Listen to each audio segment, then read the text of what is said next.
बिस्मिल्लाहिर्रहमानिर्रहीम। अस्सलाम वालेकुम नाज़रीन, आप यूट्यूब चैनल देख रहे हैं। मैं इमरान खान हूँ। राना सनाउल्लाह के स्टेटमेंट के बाद या हुकूमत की धमकियों के बाद अब जमायमा खान का बयान सामने आया।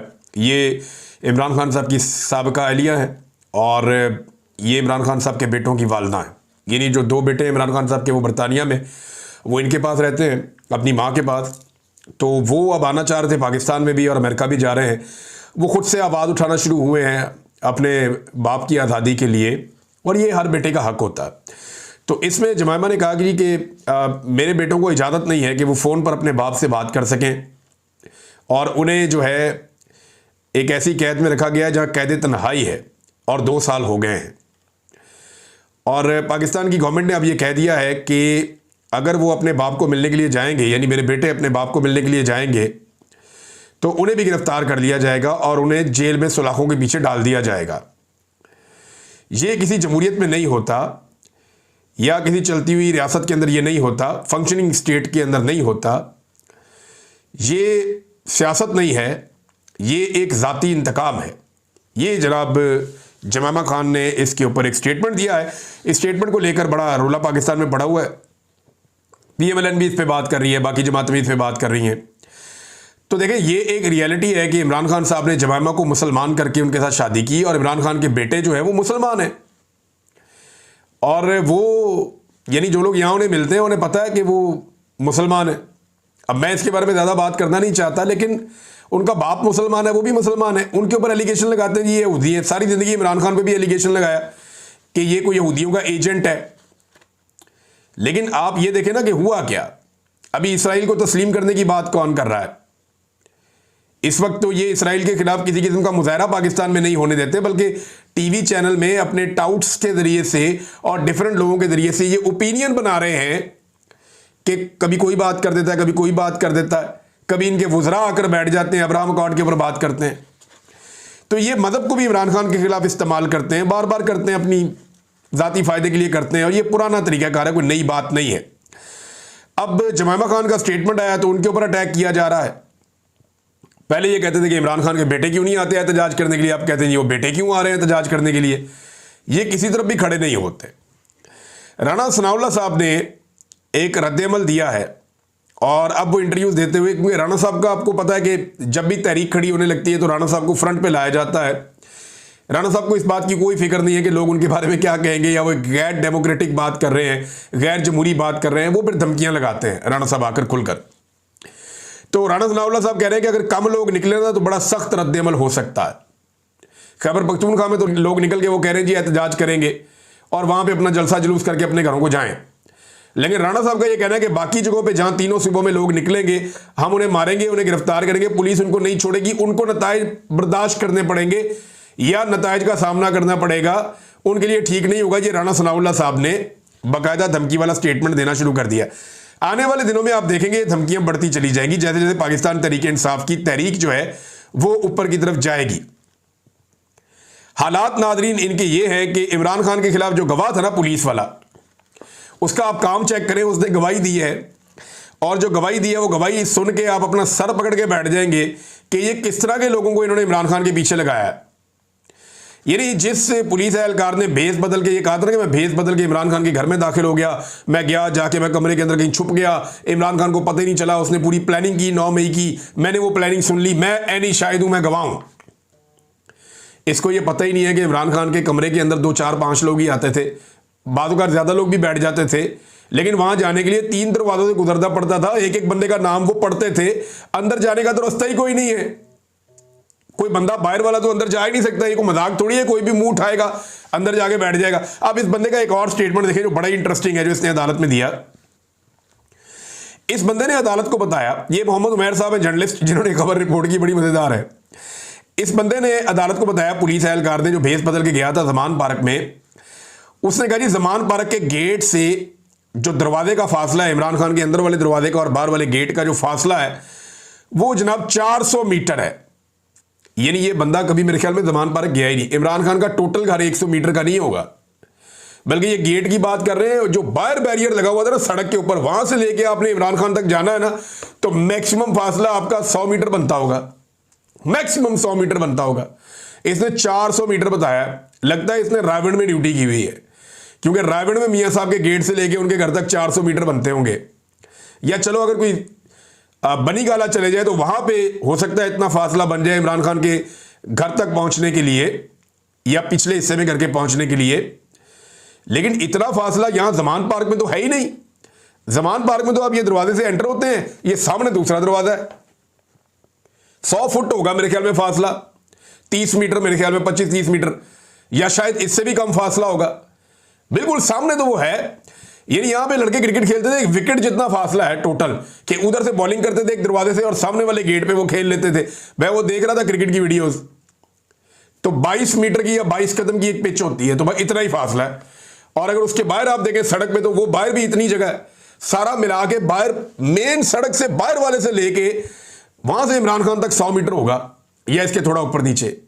तो ये जनाब इस तरह के बयानात हैं और इनके ऊपर अदालतें फैसले दे रही हैं, और फैसले भी इमरान खान के खिलाफ दे रही हैं। हैरत होती है मुझे। नाज़रीन, खैबर पख्तूनख्वा में सेनेट का इलेक्शन होना है, तो इंसानों की मंडी लगाने की तैयारी कर ली गई है, लेकिन हुकूमत की एक कोशिश है और वो ये कोशिश करेंगे कि बिला मुकाबला सेनेटर्स बन जाएं। इसके लिए वो अपने कुछ सेनेटर जो है, यानी वो ये सोचने के लिए तैयार है कि ठीक है, अगर एक PMLN को मिल जाए, एक पीपल्स पार्टी को मिल जाए, एक फजलुर रहमान को मिल जाए, कोई एक अदा और भी इनको मिल जाए, तो चलो बाकी सेनेटर PTI को मिल जाए। क्योंकि PTI को इस बात की समझ है कि यह मंडी लग गई तो मामला बड़ा खराब हो जाएगा। इमरान खान साहब बाहर है नहीं और पार्टी के ऊपर कंट्रोल की सूरत हाल उतनी अच्छी है नहीं, पूरी की पूरी एस्टेब्लिशमेंट जो है वो PTI के खिलाफ खड़ी है। तो अपोजिशन तो अब धमकाएगी और ज्यादा सीटें लेने की कोशिश करेगी। देखते हैं आने वाले दिनों में इसको रिपोर्ट करते हैं। वज़ीरिस्तान में नाज़रीन एक इंतहाई अफसोसनाक वाकया पेश आया।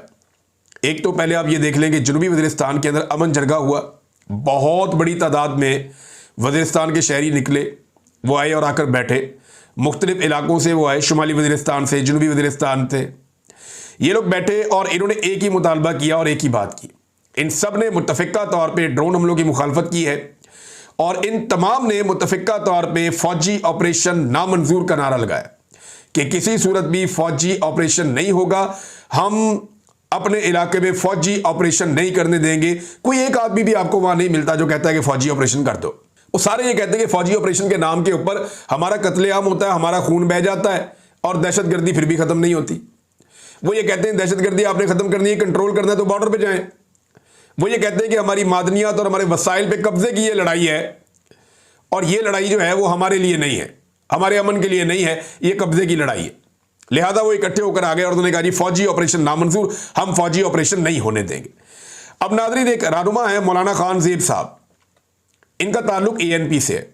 ये बड़ी मोतबर शख्सियत है बाजोड़ में और ये कंपेन कर रहे थे 13 जुलाई को एक अमन पासून जरगा के लिए कि वहां पे एक अमन पासून होगा और उसमें बहुत बड़ी तादाद में बाजोड़ में लोग निकलेंगे और 13 तारीख दी हुई थी एतवार का दिन। ये उसके लिए बड़ी एक्टिवली कंपेन कर रहे थे। इन्हें धमकाया भी जाता है ऐसे लोगों को, बार बार ये कहा जाता है कि आप ये ना करें और धमकियां इनको दोनों तरफ से आती हैं। अब ये अमन के लिए बात कर रहे थे, फौजी ऑपरेशन के खिलाफ बात कर रहे थे, ये अपने वसाइल के लिए बात कर रहे थे। तो मौलाना खान ज़ेब जो हैं, जिनके पास ओहदा भी है ANP का, ये अमन की आवाज़ समझे जाते थे उस इलाके में, बड़े मोतबर शख्स थे। इनको नामालूम अफराद ने कत्ल कर दिया वहां पे। जब ये कंपेन कर रहे थे, लोगों को इकट्ठा कर रहे थे, उन्हें ये कह रहे थे कि आपने आना है जरगे में, आपने आना है, आपने अमन के लिए इकट्ठे होना है। तो ये उसके लिए कंपेन कर रहे थे अमन पासून के लिए, लेकिन हुआ क्या, इन्हें जनाब सड़क के ऊपर नामालूम अफराद ने कत्ल कर दिया, 2 लोग शहीद हो गए। अब इसके बाद बड़ा सख्त रद्द-ए-अमल आ रहा है और इसमें रियासत के खिलाफ FIR दर्ज करवाने का कहा है एमल वली खान ने। एमल वली खान का गुस्सा जल्दी ठंडा हो जाता है, वो एस्टेब्लिशमेंट को पता है कैसे ठंडा करना है, वो इन्हें ठंडा तो कर लेंगे, लेकिन ये इंतहाई अफसोसनाक वाकया है और एक अमन की और आवाज़ को खामोश करवा दिया गया है। खैबर पख्तूनख्वा के कबायली इलाकों को ज़बरदस्ती ऑपरेशन की तरफ धकेला जा रहा है, जबकि खैबर पख्तूनख्वा के अवाम सरापा एहतजाज है कि किसी सूरत हम यहाँ पे ऑपरेशन नहीं होने देंगे। मीडिया उनकी बात ही नहीं सुनाता, मीडिया उनकी बात करता ही नहीं है, सुनाता ही नहीं है, उस तरफ जाता ही नहीं है। उसकी वजह क्या है? उसकी वजह इश्तिहार है। मीडिया को इश्तिहार कैसे दिए जाते हैं, ज़रा ये खबर आप देखें, आपके 14 तबक रोशन हो जाएंगे कि ये अपनी कंपेन कैसे चलाते हैं इश्तिहारों की, और दूसरी जो कंपेन पब्लिसिटी की चलाते हैं कैसे चलाते हैं। ये अता तारड़ ने जो कहा, ये लाहौर से खबर आई हुई है और दुनिया न्यूज़ ने इस खबर को छापा हुआ है इसमें जो अता तारड़ ने कहा, जो वफाकी वज़ीर इत्तलाआत, उन्होंने कहा अखबारी इश्तिहारात को नर्ख और बढ़ाए जाएंगे। अब मुझे बताएं अखबार पढ़ता कौन है आजकल? सिद्दीक जान की एक ट्वीट जो है ना, या किसी भी एक पॉपुलर जो सोशल मीडिया अकाउंट है, उसकी एक ट्वीट की जो रीच है वो 10 अखबारों से ज़्यादा है। यानी उनकी जो सर्कुलेशन है, 10 अखबारात की टोटल सर्कुलेशन है, उससे ज़्यादा एक ट्वीट की रीच होती है। इमरान खान एक ट्वीट कर देना अपने अकाउंट से, तो पाकिस्तान के सारे अखबारात आप इकट्ठे कर देना, तो उनकी एक हफ्ते की आप सर्कुलेशन निकाल लें तो उससे ज़्यादा इमरान खान के अकेले एक ट्वीट की रीच होती है। तो इस दौर के अंदर अखबारों में इश्तिहारात कौन देता है भाई? पूरी दुनिया ने ये काम बंद कर दिए हैं। आपने अभी भी पैसे बांटने का एक सिलसिला जारी रखा हुआ है। वो कह रहे हैं जी हमने 100 अरब रुपए बांट दिए, मीडिया की अदायगियां कर दी हैं, ये अता तारड़ ने बताया। और ऐलान किया कि अदायगियों और इश्तिहारात के हुजम में प्रिंट मीडिया का हिस्सा हम मजीद बढ़ाने जा रहे हैं। पूरी दुनिया प्रिंट मीडिया का हिस्सा कम कर रही है, ये प्रिंट मीडिया का हिस्सा बढ़ाने जा रहे हैं। और लोगों ने अखबार पढ़ने छोड़ दिए, सोशल मीडिया के ऊपर सारी की सारी एडवर्टीजमेंट आ रही है, ये उधर जा ही नहीं रहे। और इश्तिहारात किस तरह के लगाते हैं, तस्वीर देखें आप, ये देखें फोटो, ये मरियम नवाज का फोटो लगा हुआ है, 7 वासा लिखा हुआ है अंग्रेजी में, और नीचे 1334, और नीचे एक और नंबर दिया हुआ है, हेल्पलाइन है, आप यहां पे रब्ता कर सकते हैं। और ये एस्टेब्लिश कर दिया गया है इमरजेंसी रिलीफ कैंप। वहां से गुजरने वाले आप लोगों से पूछे ना, तो उनमें से कोई मेरे ख्याल में 80% इसको पढ़ नहीं सकते, अंग्रेजी में लिखा हुआ है। नंबर 2, इस पे भी टिकटॉकर की शक्ल छाप दी है। और भाई इस पे किसी उबलते हुए गटर की शक्ल लगानी थी, इस पे कोई दिखाना था, आपने जहां पानी इकट्ठा हो गया है, इस पे कोई बारिश का मंजर दिखाना था, ताकि लोगों को समझ आए। पूरी दुनिया में जो इश्तिहारात बनाए जाते हैं उसकी एक साइंस होती है, उसमें वो मंजर या वो चीज दिखाई जाती है जिससे लोगों को गाइडेंस मिलती है, ताकि लोगों को पता चले कि ये इश्तिहार किस चीज के बारे में है। यहां पे जिक्र हो रहा है बारिश के गंदे पानी का, और वहां फोटो लगा दी है दोबारा टिकटॉकर की। ओ भाई इसकी फोटो का यहां पे क्या काम है भाई? अगर आपने इश्तिहार लगाना ही है तो वहां पे आप पानी दिखाए ना खड़ा हुआ, या कोई ऐसी चीज दिखाए जिसका ताल्लुक वासा के साथ है, या वासा के सैनिटरी वर्कर या उनकी मशीनरी दिखाए पानी निकालते हुए। भाई वो चीजें दिखाने के बजाय यहां पे भी टिकटॉकर की शक्ल बड़ी करके लगा दी है। हद हो गई है सरकारी वसाइल के ऊपर किसी को लीडर बनाने की। आज तक इतनी कोशिश नहीं की गई जितनी इस औरत के लिए की जा रही है, आप अंदाजा करें। और जाली है, मैं क्योंकि देखें मुझे रिस्पेक्ट करनी चाहिए, मेरे अंदर से भी बात आवाज आती है, लेकिन मामला पता क्या है, जाली है ना, जाली फार्म 47 है, वो है ही नहीं इस ओहदे के लायक जहां जबरदस्ती ला के मेरिट के खिलाफ आ गई है ना, अवाम ने वोट नहीं दिया, जबरदस्ती ला के मिलिट्री एस्टेब्लिशमेंट ने बैठा दिया। तो अब आप कैसे कह सकते हैं कि ये वजीर आला है, या आप उसको वजीर आला की रिस्पेक्ट कैसे दे सकते हैं? तो भाई कम से कम मैं तो नहीं दे सकता, एक जाली हुकूमत है उसको मैं कैसे मान लूं कि ये हुकूमत ठीक है। बहरहाल यहां पे जहां पे होनी चाहिए थी वासा वूसा की तस्वीर कोई ऐसी चीज होगी, वहां भी अपना मुंह लगा दिया, चिपका दिया पकड़ के। और पंजाब में तो वैसे भी एक कानून बना दिया गया है ना, यानी शहबाज शरीफ की 1 साल की हुकूमत ने वफाकी वजारत इत्तलाआत ने 11 अरब से ज़ायद के इश्तिहारात जारी किए हैं मजीद। ये सनाउल्लाह साहब हैं डॉन से, उन्होंने अपने वीलॉग में इसका इंकशाफ भी किया है।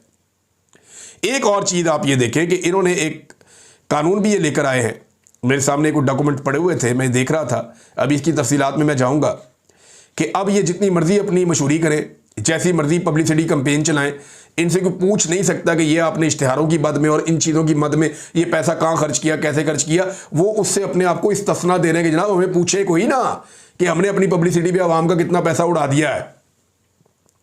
अरबों रुपया आवाम का इन्होंने अपनी पब्लिसिटी के ऊपर उड़ा दिया, और पब्लिक को क्या मिला? मिसाल के तौर पे ये इश्तिहारात किन चीज़ों के देते हैं, मैं हैरान होता हूँ कि जनाब हमने 7 रुपए बिजली सस्ती कर दी, उसके ऊपर करोड़ों अरबों के इश्तिहार दे दिए, आवाम को टके का रिलीफ नहीं मिला, किसी को सस्ती बिजली मिली नहीं, लोग बिलों की वजह से खुदकुशियां कर रहे हैं। वाकयात आपके सामने रिपोर्ट हो रहे हैं, मैं अपने से तो नहीं कह रहा, हालात इनके ये हैं। और अभी रोला डाला हुआ है, उन्होंने खप डाली हुई जनाब पाकिस्तान के अंदर मैंने बहुत बड़े पैमाने पे बाहर से रेमिटेंसेज आ रही हैं। जरा एक डाटा है मैं आपके सामने रखता हूं, और ये चैट जीपीटी एक आर्टिफिशियल इंटेलिजेंस का टूल है, उसके जरिए से ये किया है उबैद भट्टी साहब ने, और वो ये डाटा आप सामने रखते हैं। ये जर्नलिस्ट हैं उबैद भट्टी साहब, इन्होंने बड़ा अच्छा डाटा बनाया और ये बड़ी तफसीलात इसकी निकाली, बड़ी अच्छी रिसर्च की है इन्होंने। ये बताते हैं 30 लाख पाकिस्तानी, 3 मिलियन पाकिस्तानी 3 साल में पाकिस्तान छोड़कर बाहर चले गए। इनकी 4 बड़ी कैटेगरीज हैं। नंबर 1 मजदूर गए हैं, ये लगभग 18 लाख मजदूर पाकिस्तान छोड़कर गए। एक मजदूर को पाकिस्तान से बाहर जाने के लिए जो पैसा खर्च करना पड़ता है ना, टिकट में, प्रोटेक्टर में, बाकी चीज़ों में जो पैसा बाहर जाता है, जो बाहर खर्च करता है, बाकी पैसा एजेंटों को देता है, बाहर मुल्क में लोगों को देते हैं पैसा, कि ठीक है हम आपको पैसा देते हैं, आप हमें बाहर ले जाएं। तो वो जो मजदूर बाहर जाते हैं ना, वो लगभग 2 से 3 हज़ार डॉलर उनका एक बंदे का खर्च होता है। अगर आप 2500 डॉलर भी लगाएं ना, तो इसके टोटल अखराजात 4.5 अरब डॉलर बनते हैं सिर्फ मजदूरों के बाहर जाने में। जो तलबा पाकिस्तान से बाहर गए हैं, क्योंकि बहुत सारे लोग पाकिस्तान से तलबा निकल गए, उन्होंने कहा जी मुस्तकबिल ही नहीं है यहाँ पे, निकलो बाहर जाके पढ़ते हैं, वहीं की नौकरियां कर लेंगे। तो ये कोई 3 लाख के करीब तलबा गए हैं। अब बाहर जो तालिब इल्म बन के बाहर जाता है ना, यूरोप में, कनाडा में, अमेरिका में और यूके में, ये ठीक ठाक पैसा लगता है, एजेंट इनसे वहाँ बहुत पैसा लेते हैं और ये फीसें बहुत भारी जमा करवाते हैं उनकी यूनिवर्सिटीज़ को। ये 20,000 पाउंड तक भी होती हैं और बाद का, यानी डॉलर्स में अगर आप लगाएं तो 20,000 डॉलर से 30,000 डॉलर तक होती हैं। ये 15,000 पाउंड से 25,000 पाउंड तक फीसें होती हैं। दीगर अखराजात अलग होते हैं, जो एजेंटों को देने होते हैं पैसे वो अलग होते हैं। तो ये जो 3 लाख तालिब इल्म बाहर गए हैं, अगर आप एवरेज 25,000 डॉलर भी लगाएं तो भी ये कोई 7.5 अरब डॉलर बनते हैं। जो कारोबारी हजरात पाकिस्तान से बाहर गए हैं, ये लगभग 4.5 लाख लोग हैं। ये सरमायाकारी करते थे, ये सरमायाकारी के वीज़े लेकर गए, इमिग्रेशन के वीज़े लेकर गए, या ये जायदाद बेचकर अपने, या फैक्ट्रियां बेच के पाकिस्तान से बाहर चले गए। लगभग 4.5 लाख लोग बताए जाते हैं जो पाकिस्तान छोड़ के जो तरक्की याफ्ता ममालिक हैं उधर चले गए हैं मायूस होकर। अब ये लोग जो पैसा लगाते हैं, ये उसके ऊपर एक वीज़ा लेते हैं जिसे आप ये कहते हैं कि इन्वेस्टमेंट करके ये आ गए हैं। तो इसमें जो है वो 50,000 से लेके लोग 1 मिलियन डॉलर तक भी इन्वेस्ट करते हैं। और अगर आप 50,000 डॉलर भी लगाए ना कम से कम भी, तो ये 4.5 लाख लोग कम से कम 20 अरब डॉलर से ज़्यादा ये खर्च करके बाहर गए हैं, ये पैसा लेकर पाकिस्तान से बाहर गए हैं।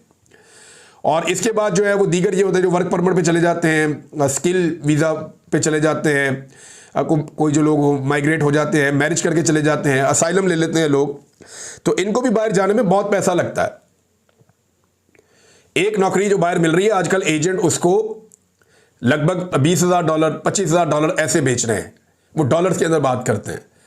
तो अगर आप ये पैसा भी उस तरह आप 10,000 भी लगाएं डॉलर, आप इसको इकट्ठा करें तो 4.5 अरब डॉलर ये भी बनते हैं। आप ये सारी रकम इकट्ठी करें ना, तो ये तकरीबन कोई 35 से 40 अरब डॉलर बनते हैं। इतना पैसा पाकिस्तान से बाहर निकल गया, पाकिस्तान के निज़ाम के अंदर से। ये वो लोग हैं जो मजबूर होकर मुल्क छोड़ के चले गए और अभी लगातार जा रहे हैं। सिर्फ पिछले महीने 60,000 पाकिस्तानियों ने पाकिस्तान छोड़ दिया है। इस साल के पहले 5 महीनों के अंदर जो पाकिस्तान छोड़ने वाले पाकिस्तानी हैं, उनकी तादाद 2,85,000 है और लगातार ये सिलसिला जारी है। यानी 60,000 आदमी औसतन हर महीने पाकिस्तान को छोड़कर चला जाता है। लगभग 3 मिलियन लोग चले गए हैं गुज़िश्ता 3 साल में, ये इन्होंने किया। नाज़रीन, पाकिस्तान तहरीक इंसाफ के जो अरकान हैं उन्होंने अपनी असम्बली के बाहर लगा दी है और उन्होंने करारदाद भी पेश की कि इमरान खान साहब या बाकी जो कैदी जेलों में है उनके साथ जो नारवा सलूक हो रहा है उसके बारे में उन्होंने करारदाद पेश की, उसको उन्होंने पास भी किया। तो ये हमने देखा कि इस हुकूमत ने यह ड्रामा लगवा दिया, यानी अरकान असम्बली को सिर्फ एहतजाज करने पर असम्बली से बाहर निकाल दिया। उन्होंने असम्बली के बाहर अपनी असम्बली लगाई हुई है। ये एहतजाज करने में कौन निकालता है? बजट के अंदर तो एहतजाज ही होता है ना, रोला ही डलता है। अवाम के लिए अपोजिशन रोला डालती है, हुकूमत एक बजट पेश करती है, यही चलता है हमेशा बजट के अंदर। कारकर्दगी की तरफ इनकी तवज्जो नहीं है। वासा के ऊपर इतने बड़े बड़े इश्तिहार लगा दिए, लाहौर सारा डूब गया, वस्ती पंजाब सारा डूब गया। और वो डूबता इसलिए कि इनके पास सिस्टम नहीं है। मुज़दार ने कोई सिस्टम बनाया था, ज़मीन के अंदर कुछ बड़ी बड़ी सी वो बना रहे थे, रिजर्व बना रहे थे जिसके अंदर पानी जमा हो जाता था, और वो ये कह रहे थे कि आने वाले सालों में हम पानी ये इकट्ठा नहीं होने देंगे। लेकिन अभी आप गुजरावाला चले जाएं, लाहौर चले जाएं, कसूर चले जाएं, आप जिधर मर्जी शहरों में जाएं, हर तरफ पानी पानी खड़ा है। वस्ती पंजाब पूरा डूब रहा है थोड़ी सी बारिश में। अब ये डूबता रहेगा जब तक आप एक पूरा सिस्टम नहीं बनाएंगे। हुकूमत किसी की भी होगी, ये डूबता रहेगा। लेकिन इंतजामिया का पता चलता है कि पानी जब इकट्ठा हुआ तो आपने उसको निकाला कितनी जल्दी। तो इसके अंदर कोई कारकर्दगी नहीं है, जीरो कारकर्दगी है इस हुकूमत की। ये पानी निकालने में नाकाम रहे हैं। पानी इकट्ठा तो नहीं है जब तक ये सिस्टम नहीं बन जाता, और मीडिया इसकी कवरेज नहीं कर रहा, क्योंकि उन्हें तो समाज की कवरेज करनी थी 5 दिन तक। यानी इतना बुग़्ज़ पाकिस्तान के मीडिया में भरा हुआ, और उसकी वजह यही इश्तिहार है जो अभी मैंने आपको बताया कि अता तारड़ ने क्या कहा, पंजाब हुकूमत ने क्या किया। बाकायदा उन्होंने लॉ बना दिया, हमें पूछे ही कोई ना इश्तिहार देते हुए। ये इश्तिहारात मीडिया का पेट भरता है, जिसकी वजह से मीडिया इस हुकूमत को एक्सपोज करने से डरता है या इसके बारे में बात ही नहीं करता।